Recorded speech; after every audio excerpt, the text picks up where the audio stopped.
Hello and welcome to Pluribus Unum's Fireside Chats. Not as good as FDRs, but hey, it's something. Now, as you can tell, we got a couple of things to go over. First, as you can probably tell, main subject is coming, the main subject, obviously, election's not that far away. The 8th is when the election happens. This is going to come out the 7th, the last day before the election. Obviously not at the moment, but, when the video comes out. And if you may have been noticing this. I don't know if this will probably change by the time that it comes to the upload date, but we are literally one sub away from being in 800 to have 800 subscribers. Pretty big news. Pretty great. Wonderful. Glad to see that I have a lot of support. However, there's one thing that I'm going to have to start doing, apparently, because just one small thing that is kind of bothering me. Even though I've had this for over a year, I only get 2 patrons and $2 a month. In fact, literally this one, due to the tax that Patreon takes off of it, I got literally $1.48. Now, I don't typically like to do this. You notice, I don't necessarily go shilling around my Patreon every so often, but it's come on, I hate to be that guy, but it's I'm at that stage where it's if I don't start getting the Patreon and the videos are not really gonna come out, I really have no reason to make videos if, nobody cares. Anyways, with that out of the way, let's get right into the news. First, we're gonna go over the 2 big foreign elections that happened. First, the Israeli legislative election. Now, for those who don't remember, let's get a brief summary. This is the 5th election in 3 years. As you can see, we have, this is the original one. 35 Likud and, all these other minor parties. Then there's, you could see Likud basically sort of as you can tell, it's just a lot of these elections have been pushing around. But finally, in 2022, this is what's happened. Likud is still in around its 30s position. Yesh Atid has 24 seats. Religious Zionist has 14 seats. The National Unity, which is blue and white with Benny Gantz, 12 seats. Shas has 11. UTJ has 7. Yisrael Bintu has 6. Ram, Hadash Tal have 5. And Labor has 4. Now, here's some things you'll notice. Let's see. I guess we'll go with the preliminary results. Meretz, Balad, and the Jewish Home, 3 parties that had seats, just barely didn't make the threshold, so they will not be having this. And here's another problem that many people will notice. If you pay extra attention to how the Israeli elections have been panning out, here's one thing you'll notice. You need 61 seats to get a majority. Now, of course, you might think, they don't have a majority, so I guess it's election number 6. But here's the thing. Since you need 61 seats for a majority, this leads to a lot of issues and a lot of problems with the idea of a coalition government. In fact, the reason why this election's happened because the massive anti-Bibi coalition basically fell through. But if we take a look at the numbers, here are the members who are presumably going to be part of Benjamin Netanyahu's coalition. This Likud, Religious Zionist, Shas, and UTJ. And let's do the math.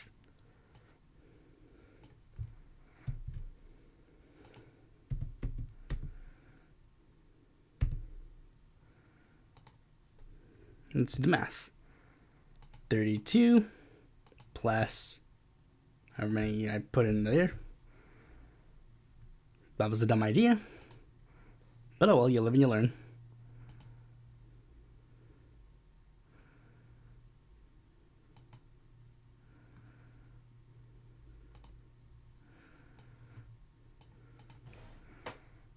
Okay, 32 plus 11 plus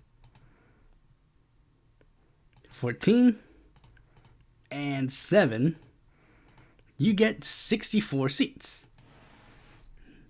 Now, as we notice, that's 3 more seats than they need for a coalition.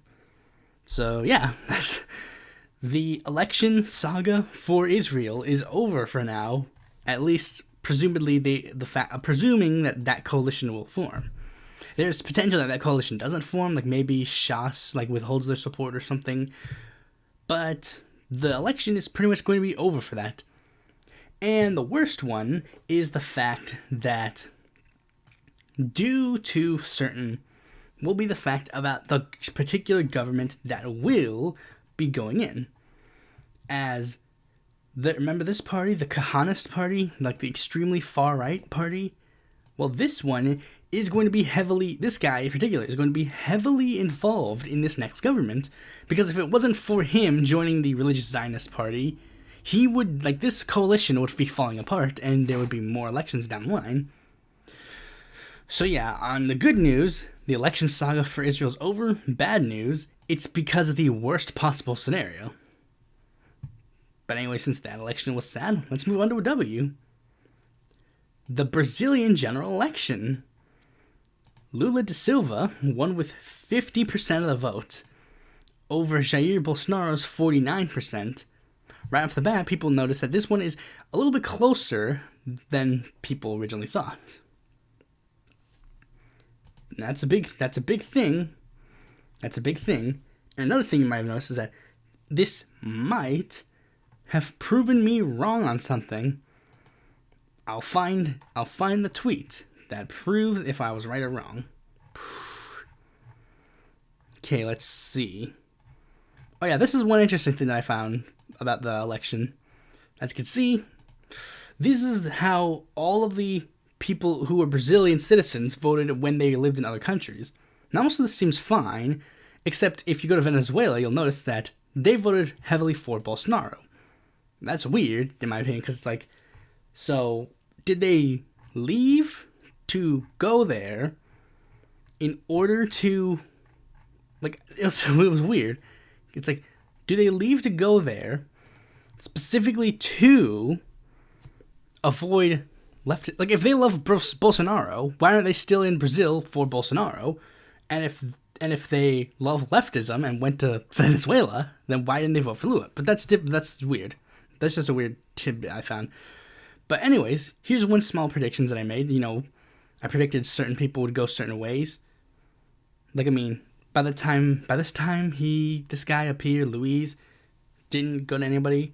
This guy I predicted could have went to Bolsonaro, but nah. But I was mostly right. These 4 went heavily to Lula. She actually also abstained, which I get, which sort of fits, because it said that I couldn't really pinpoint where she would go. I was the one person predicting that Tibet would actually go to Lula, and Kelman Souza predicted he would vote for Bolsonaro, which seems he more likely did. But one of the big things is, okay, so the reason why I did that was so I could do a little oh, here's how many votes that I predicted last time. So I was predicting that this is how the votes would turn out this time. But as you can see, things were not necessarily quite that simple. I predicted, of course, I predicted that Lula would win, but, as you can tell, they weren't as close as I predicted last time. But that's also, and there's actually a reason for this. It's because, apparently, this article goes on to explain how Bolsonaro voters overwhelmingly turned away pollsters. They overwhelmingly just rejected pollsters. When pollsters came to them and said, will you vote for Bolsonaro? They just flat out said that they would not be answering any pollsters because of the narrative, that Bolsonaro was trying to push, the fake news or whatever. People have been, so it's sort of like a Bradley effect.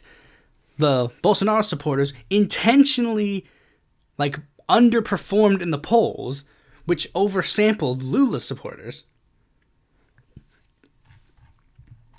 But, as you can tell, he won. And one of the big things that happened, one of the big things everybody's been saying was, what happens next? What happens next? Because, like, this is what happened. After Lula won, Bolsonaro basically just disappeared. Like, he just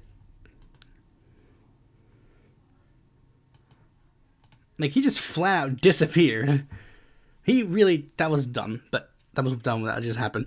But basically, Bolsonaro just disappeared, and people didn't know what the heck was happening. But here's the thing.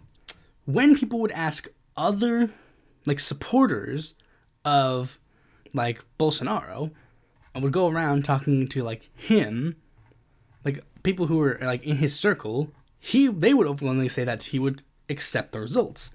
But it was a similar thing to Trump, because they were like, even if Trump, I think, if I remember correctly, that's what happened with Trump. Like, he said he would accept the results, but then he basically did everything in his power to make sure that his supporters didn't accept the results.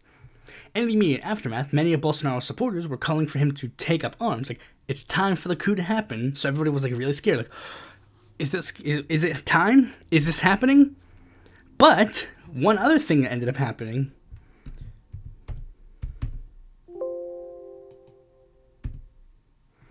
Biden came in to save the day, because almost immediately after Lula won, Biden congratulated Lula on his victory, thus guaranteeing that there was literally no chance for Bolsonaro to take over Brazil, and thus, like 2 days after the election, Bolsonaro called a press conference, and he didn't concede to Lula, but he went to the Supreme Court and told them it's over and has formally accepted the transition of power. Like, he formalized the transition of power, because in Brazil, literally, you have to officially sanction the transition of power. So people are thinking, I guess it's over. But I will say, I think technically this did happen under Trump as well. Like, Trump did say, like, he played along with the game. Like, he let Biden into the White House. He let them, like, go in and started talking about, like, how their administration would pan out.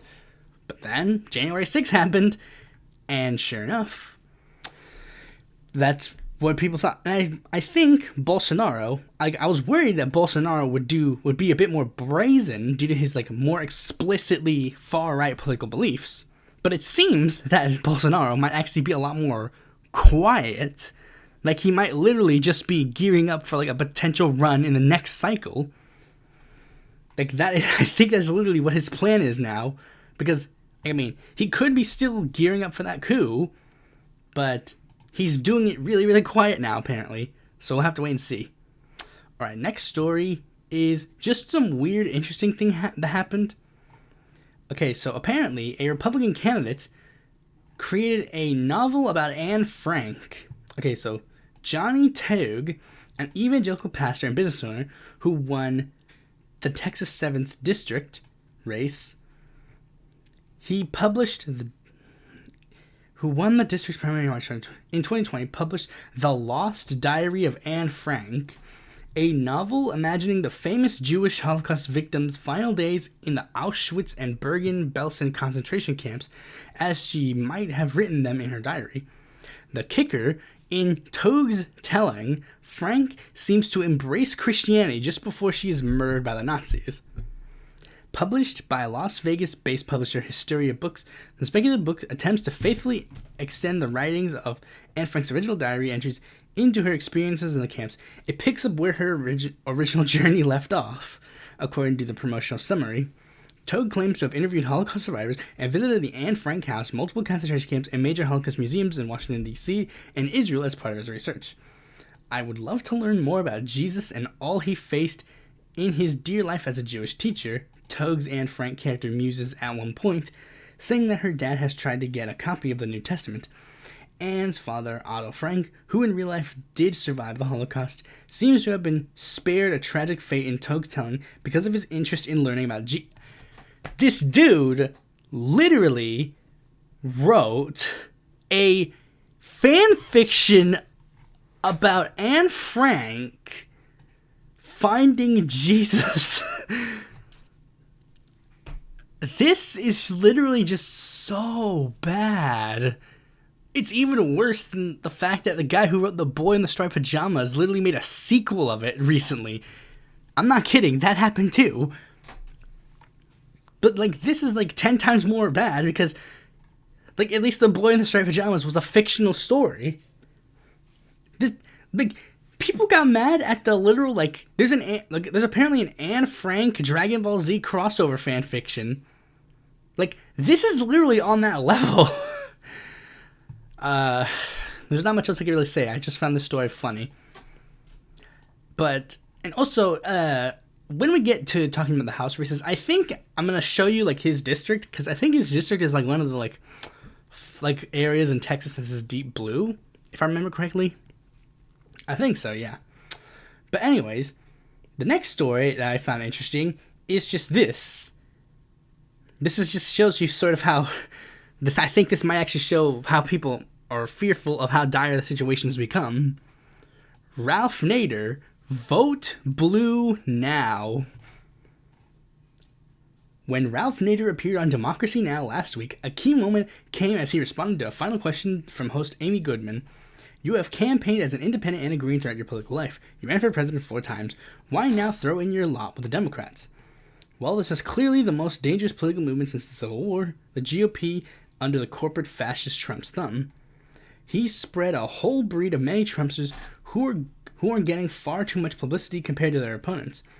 Everything we fought for, Amy, over 50 years is at stake here. They're ready to do everything but tear seatbelts out of cars. They want to let Wall Street lie, cheat, and steal with impunity. They want to make sure corporate crime wave continues to roll across America against workers and consumers and the elderly and children. Nader added, so this is an order of magnitude like we have never seen before. In the week ahead, the crucial question of whether the Republican Party successfully capturing Congress or Republican take over the House and Senate would be a huge step forward for fascistic policies. Nader summarized the Republican threat to democracy. We have never seen a party literally trying to repress the vote, miscount the vote, purge the vote, intimidate press precinct workers, volunteer, and steal elections. Then they have basically said any election we lose is because it has been stolen from us. That is the way of a dictatorship party. Like, yeah, you have to understand, things have gotten that dire that Nader, Ralph Nader, the guy who literally, this guy, Ralph Nader, is now saying vote blue no matter who. Like, think about how crazy this world we live in now. Ralph Nader is saying vote blue no matter who now. Nader. Ralph Nader. I have to stress. Ralph Nader. This would only get more dire if Jill Stein was advocating for vote blue no matter who. Like, and Nader's a guy who's sure, Nader has had some, like, weird, cringy things. Like, he praised the idea of Michael Bloomberg running for president. He said something else. Like, he spoke positively of Jim Webb. But, like, the dude, like, it's just weird. I guess we just move on to the main topic, because there's really not much else I could say. Because, yeah, that ties directly into the main topic. The 2022 United States elections. For those who don't know, we have been having some elections in the United States, and as I said before, they're going to be happening pretty soon. The 8th is when they happen. November 8th. And people are worried. People are wondering what the heck is going to happen. So I've decided to basically give my final predictions for this thing. Like, give my final whatevers. Like, this would truly be, like, literally the last election talking point for this cycle. Then when it comes... Because, again, like, what we've been talking about, the elections for, like, the whole year. Now they're going to happen. And this is our last chance to get any predictions in. And, yeah, we have quite a few predictions to get to. But I think... Like, we have to go bit by bit. Like, as you can tell, we're going bit by bit here. We're going to be starting off talking about the gubernatorial elections. Because, as you can tell, some of these are going to be a lot bigger and more focused on than others. Because, like, whatever. Okay, so, first we're going to be talking about the gubernatorial races, because we have 39 governorships to talk about, 36 states, 3 territories. We're not going to talk about them all. Let's be real, we're not going to talk about them all. Because as the country is, not every race is created equal. Let's see, election predictions. See, we got like solid D, solid R, solid toss-up, whatever. We're only going to be going over certain races. Like, we're going to only be going over the races that I have marked in my notes. The races that seem to be the most, like, flippable or the most talked about. Like, basically these areas and, like, maybe, like, a little bit of here and a little bit of here. Depending on it. I think we're going to be... It depends, because, like, there's some races like New York. Now, people are like, New York might be competitive? Well, yeah. Some people say that New York could be a little bit competitive. But I don't really necessarily think that's the case.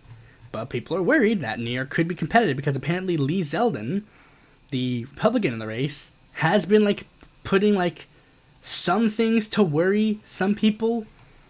But we're not really going to be going over all of the races, as I said before. Only some of the races.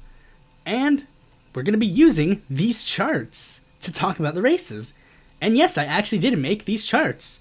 I went through each certain ones to figure out which ones to talk about. So as we see here, there are currently 11 ones that I think most people are really talking about a lot. Like, all the ones that I've colored in already are basically the ones that I think are guaranteed to go one way. Like, all the reds are obviously going to be red. All the blues are going to be blue. The grays are the ones where people are talking.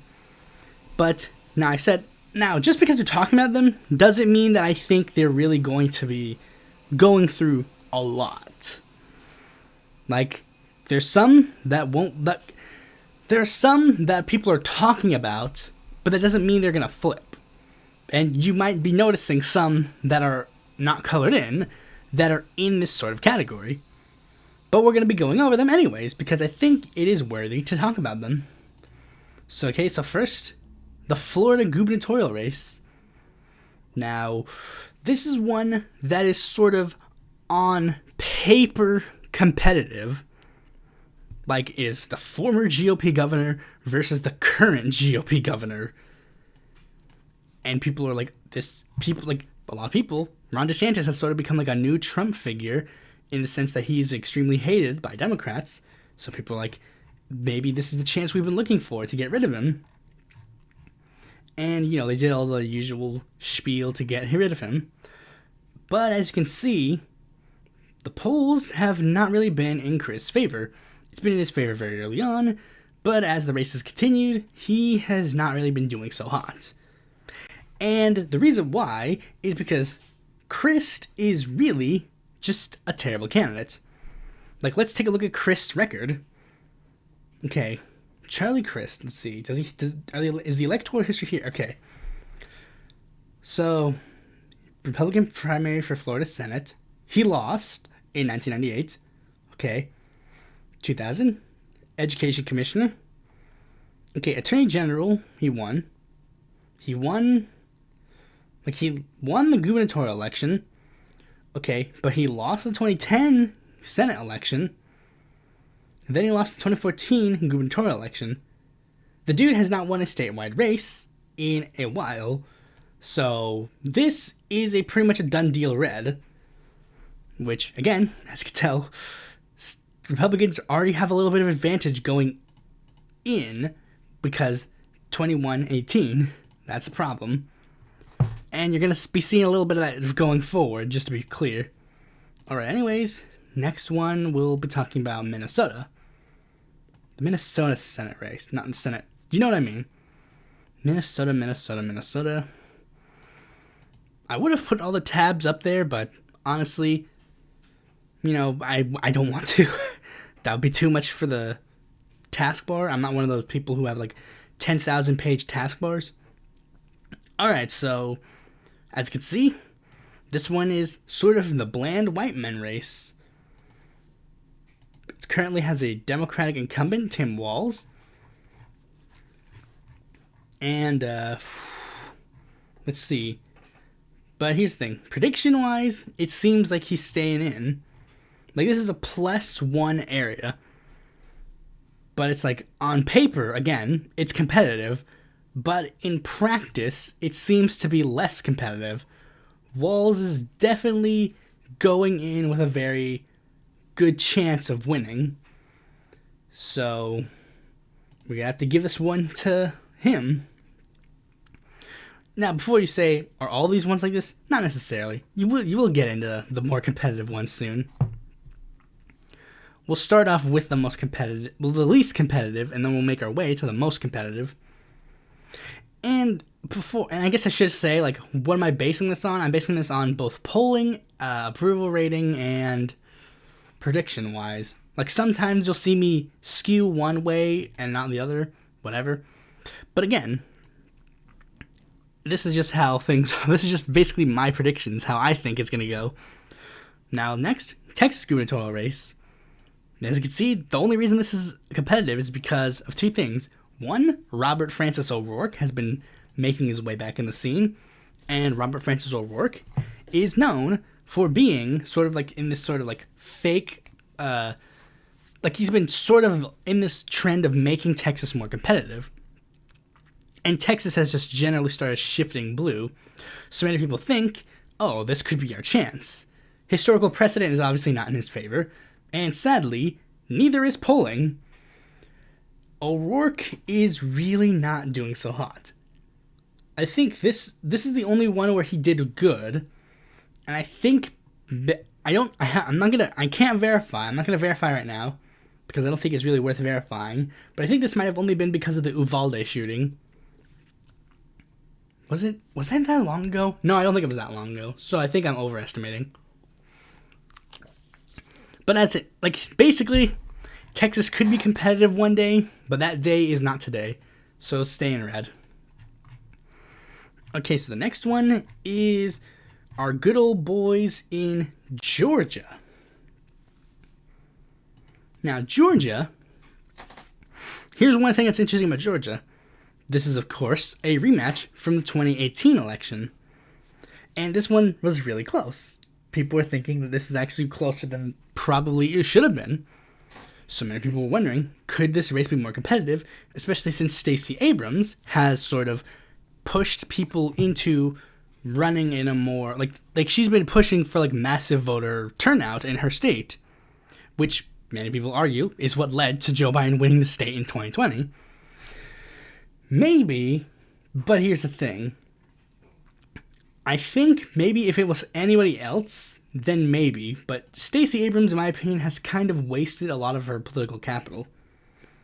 Like, she has just generally not been doing so hot in regards to just being a good... Like, if it was literally anybody else, then maybe she would have had a shot. Like, maybe they would have had a shot. But I think it's because Brian Kemp is... And it's also because it's one of those things where it's like the right candidate had to happen. Like, if it was Stacey Abrams versus, like, say, David Perdue, then maybe she would have had a shot. But if it was like... But since it's Brian Kemp is not seen as egregious as other people. And we're seeing Democrats like Kwanzaa Hall. Kwanzaa Hall is a former member of Congress as a Democrat. Like, he was the guy who succeeded John Lewis for a brief time. He flipped and went to vote for Kemp. So clearly, Kemp is not seen as egregious as other Republicans. So sadly, this one is probably staying red as well. Now you can tell, this is a bad sign if we're still getting a lot of reds. So why don't we go to one that I think is going to stay blue? New Mexico. Now, here's the thing about New Mexico. You might think that, like, this one is another one of those, the ones that is sort of seen as competitive. But, like, and even it's gotten so competitive that we've even gotten, like, let's see. Gary Johnson has actually flipped to go back the Republican in this race. But here's the thing. Again, on paper, it's competitive, but in practice, it's not really that competitive. So this one, I think, is going to go blue. Okay, that's very interesting. There's not much else I can really say about that. And the reason why I'm breezing through a lot of these governor's races is because there really isn't not much else to say. I have not looked into them as deep as other races. There are other races that I've looked into like 10 times more deep. But there are a lot of other ones that are very interesting. Now, this is the one we're going to talk about. I was gonna move on to the next one, but I think I will save that one for last. Nevada. Nevada is one that's interesting. Now, it's one of those ones where we're gonna see this pattern a lot. If it was anybody else, then maybe we would have had something happen. But the Republican candidate is one of those diehard Trumpsters. And this is an area where a lot of Latino votes will be going on.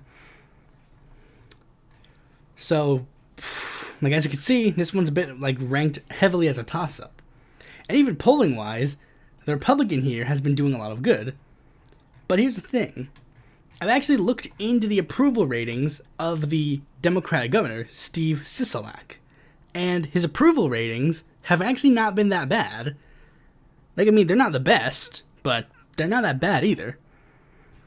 I think, honestly, he might actually be staying around, especially since we're going to be seeing another race that might actually stay that way. I think for this one, I might actually have to just put a lean on him for now. And you also saw that I'm not really doing like leans and stuff. I'll get into those maybe a bit later. But for these ones, we're just going to I'm trying to go as fast as I can to talk about all the other races. Okay, next, Kansas. Now, Kansas is an interesting one.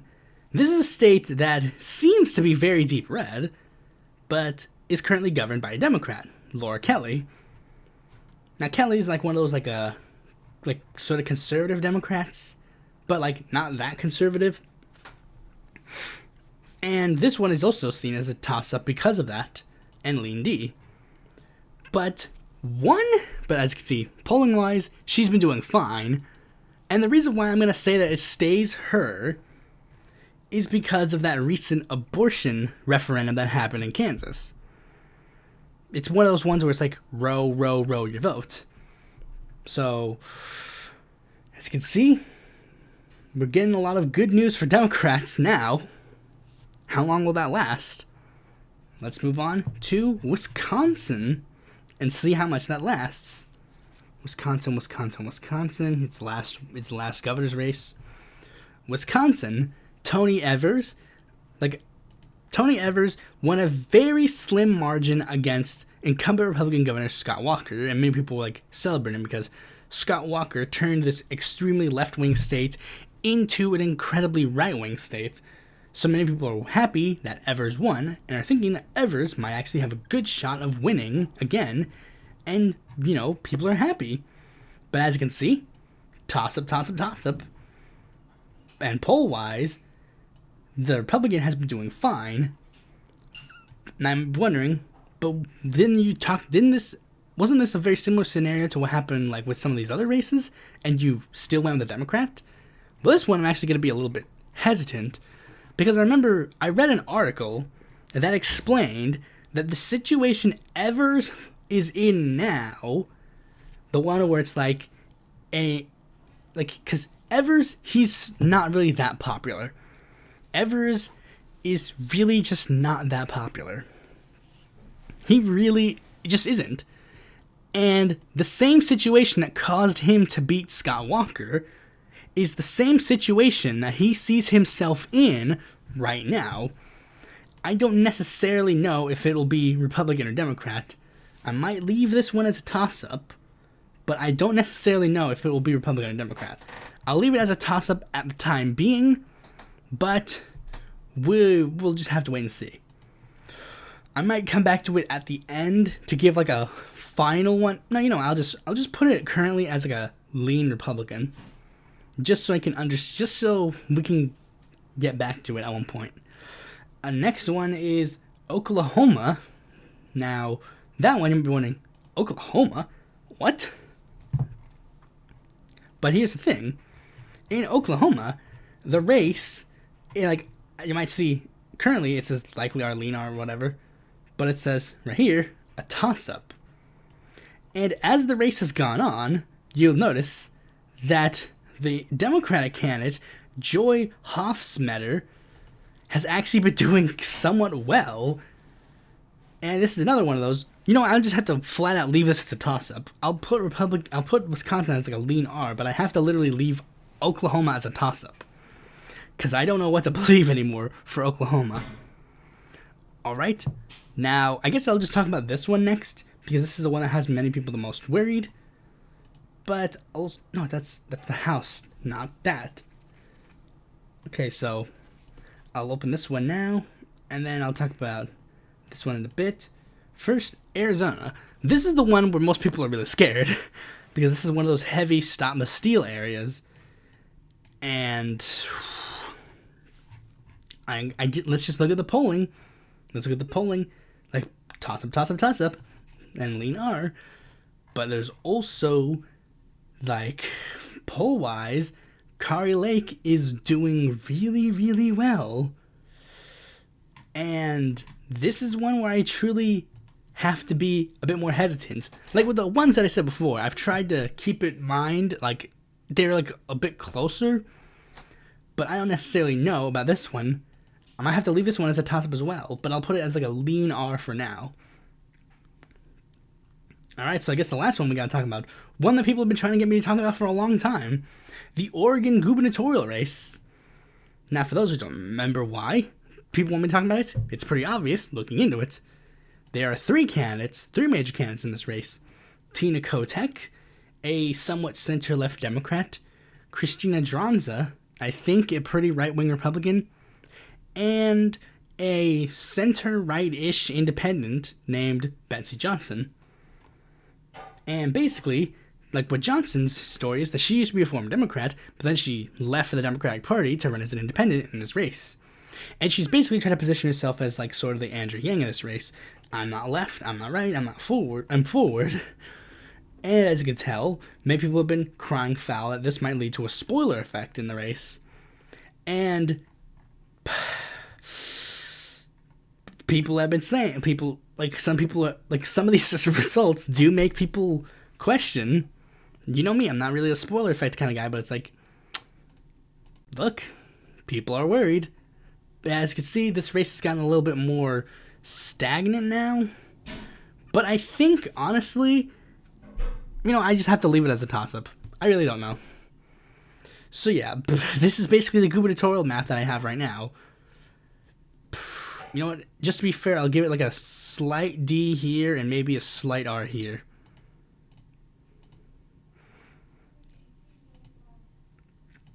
As you can see, Republicans doing pretty good for this one. Alright, so I guess like you can see, Republicans seem to be doing really well for the governorships. Next race is the House. The last election is 222 and 213, and now currently it's 220 and 216. This one is seen as like a very high risk area. All Kevin McCarthy needs is 6 more seats to flip the House to in his favor. That's all he needs. And many people are worried because 30 Democratic incumbents have decided to retire, while only 20 Republican incumbents have decided to retire. So people are very much worried. Like, people don't know, like, what the heck is going to happen. People are scared. And people have been sort of doomeristic in this sort of mentality. Like, oh, Democrats are obviously going to fail, but we gotta be a bit more objective. Now, this one is gonna be a little bit more boring, but it won't be that boring, because I'm not really gonna be skipping over to sort of like this, like, whatever's, election ratings or whatever, because you can tell, they don't necessarily have a good one. This one is just gonna go over, like, a lot of races. This is very big, but there is a good way to do this. This one actually has a very good way to do this. We can actually go by each place that will have a competitive race. Because, not every race is competitive. So what I'm going to do is I'm going to go through each state, try to be as quick but somewhat informative as I can be about the races. But as you can see, as of right now, things don't look necessarily that good for Republicans, and they don't look so good for Democrats and look favorable to the Republicans. Republicans, they have 188 seats that are safe, and the Democrats have 161 seats that are safe. 86 seats are seen as somewhat competitive. They at the very least are like a little bit competitive. Whether it be like whatever, and we're not really gonna go into like that. We're just gonna go like straight blue or red. Where do I think they're gonna go? Right off the bat, Alaska. Believe it or not, people like Alaska actually does have blue, and believe it or not, I actually think it's gonna stay blue, because honestly, the way ranked choice voting is working with this race, it really does seem like there really is no way for it to go but blue. All right, so Arizona, I believe District 1, District 2, District 6 go red, but District 4 goes blue. Okay, what's next? California. All right, so California, I predict that District 3 goes red, District 13 goes blue, and District 22 goes blue. District 9 also goes blue. District 27 goes red. Alright, so District 41 goes red. District 40 goes red. District 45 goes red. District 47 goes blue. And District 49 goes blue. Let's see, full size, is that all the districts? Yep, it's all the districts. Alright, so Colorado, District 7 goes blue, District 8 goes red. Connecticut, their two seats that are in competition will both go blue. Delaware doesn't have one. Florida, okay, so Florida, I predict that all three of their swing seats will go red. Georgia, their one seat will go blue. Okay, let's see. Illinois, I predict that all of their areas will go blue.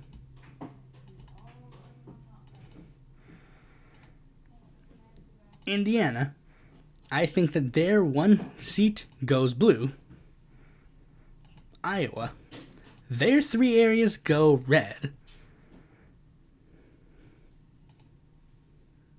Kansas, their one seat stays blue. Maine, District 2 stays blue. Maryland, District 6 stays blue. Let me see. Michigan. Okay, so I believe that District 3 goes blue. District 7 and 8 go blue. And District 10 goes red. Alright. Montana. Their seat obviously goes red. Let's see. Nebraska. Their seat goes red. Alright, Nevada. Nevada, their three seats that are in competition stay blue. New Hampshire, their two areas will remain blue. Okay, now on to New Jersey. For those who are wondering, I have a list on the side, so that's why I'm just going through some things. Okay,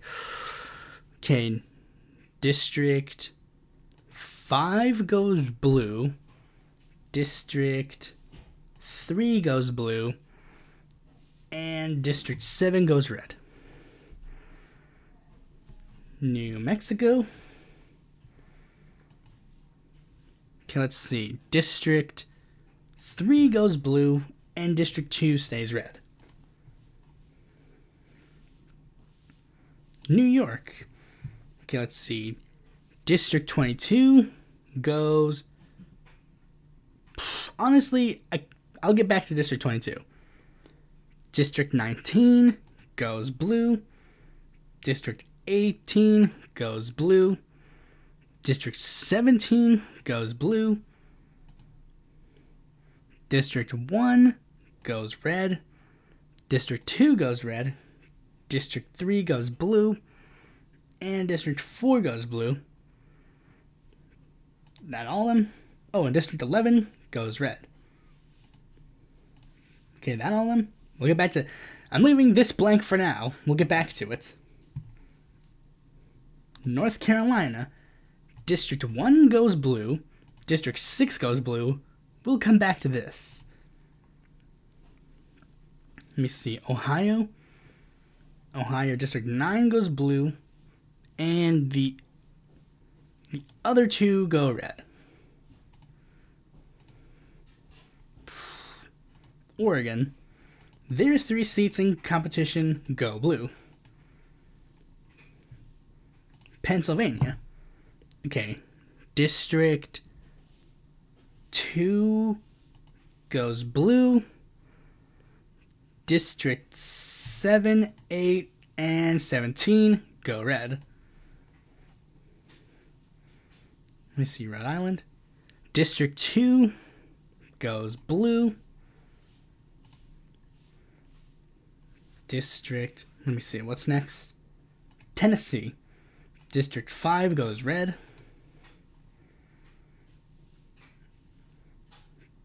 Texas. Okay, District 28 goes blue. District 34 goes blue. We'll come back to 15. Let's see, what's next? Texas. Virginia. There it is. Okay, District 7 goes blue. District 10 goes blue.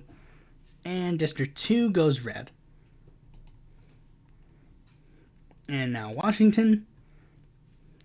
District 3 goes red. District 8 goes blue. And last but certainly not least, District 3 goes red. So right off the bat, you can tell...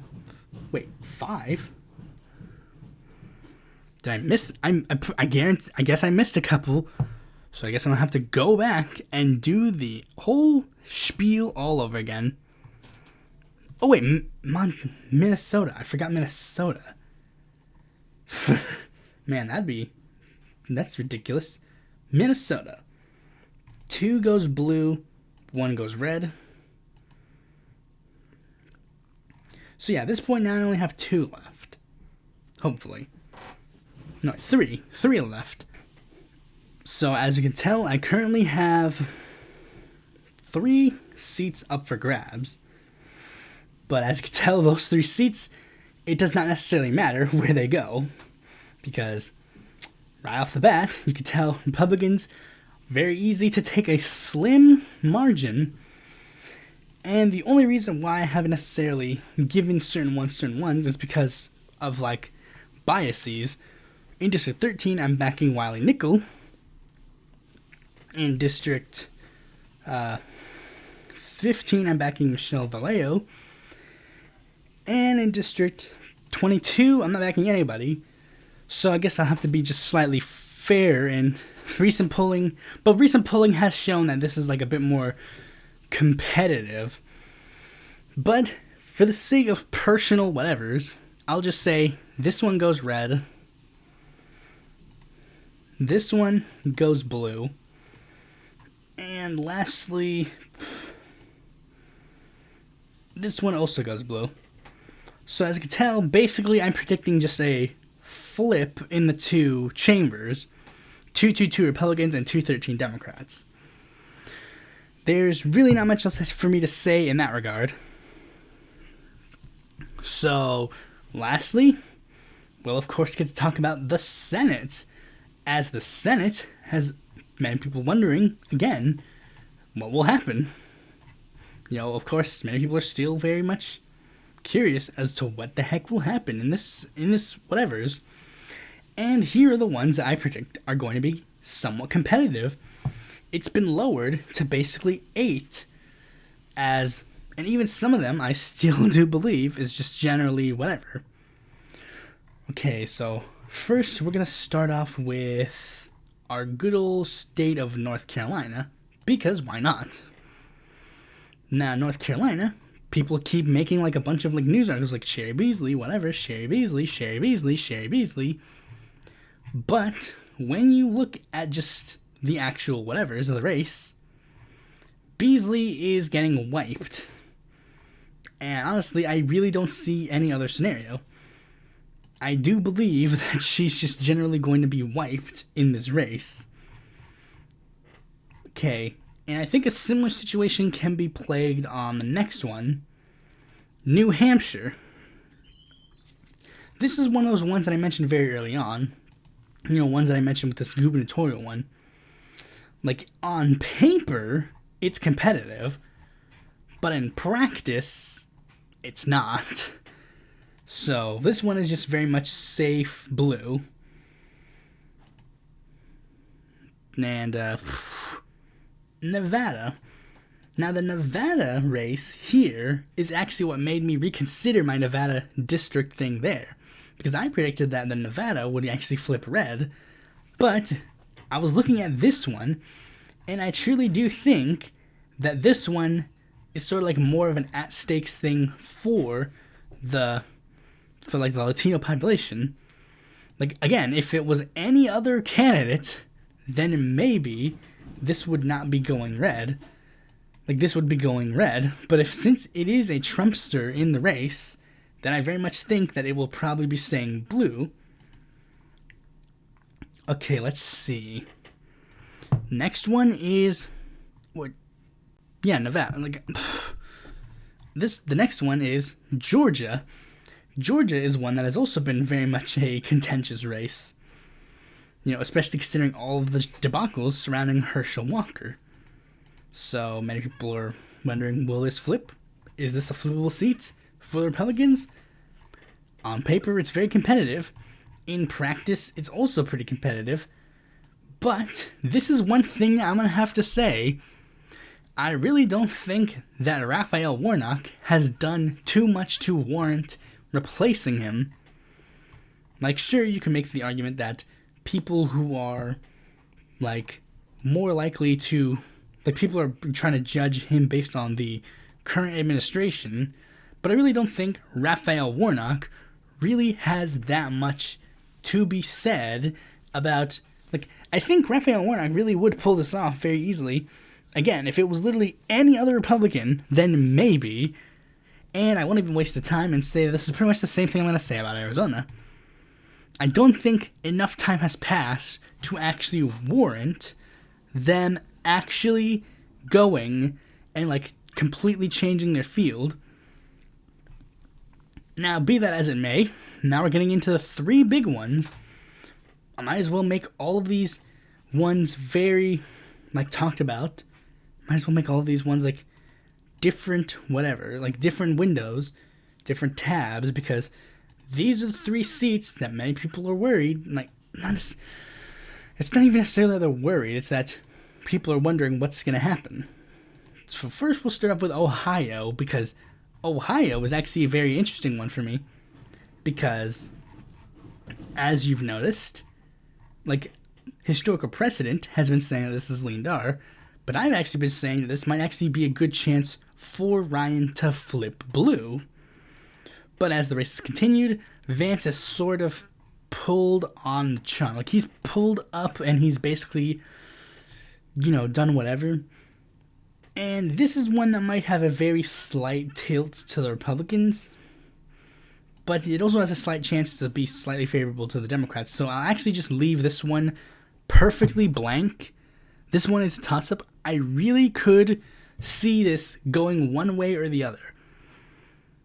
But just for the sake of this, I'll give it a slight tilt red. Okay, next one is Wisconsin. Now, this one is also going to be a very troubling one for me because I'm backing a horse in this race, Mandela Barnes, and this is skewing my perspective in regards to this race. And, I think that Mandela Barnes has a good shot. Poll-wise, it's not really doing him any favors. And historical precedent-wise, seems a bit weird. But I think this one has a slight chance of going blue. This one has a very slim chance of going blue. And I guess we might as well just get this out of the way. I think Pennsylvania is just staying deep blue. But this is the one seat that is very competitive. Like, this is the one. I don't necessarily know if this is the one that will do it. I'm very much curious because Ohio, I literally could see it going one way or the other. I could see this race going one way or the other. Honestly, I really could see Ohio flipping. Ohio, believe it or not, Ohio is actually the one that flips now.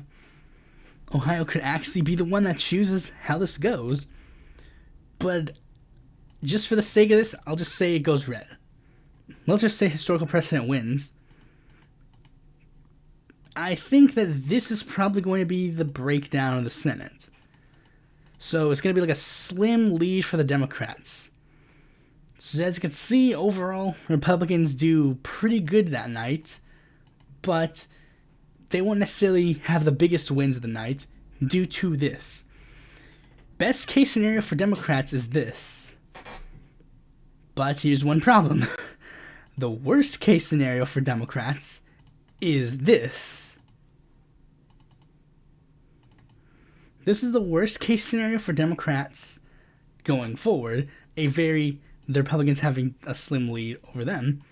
But again, best case scenario Democrats is this.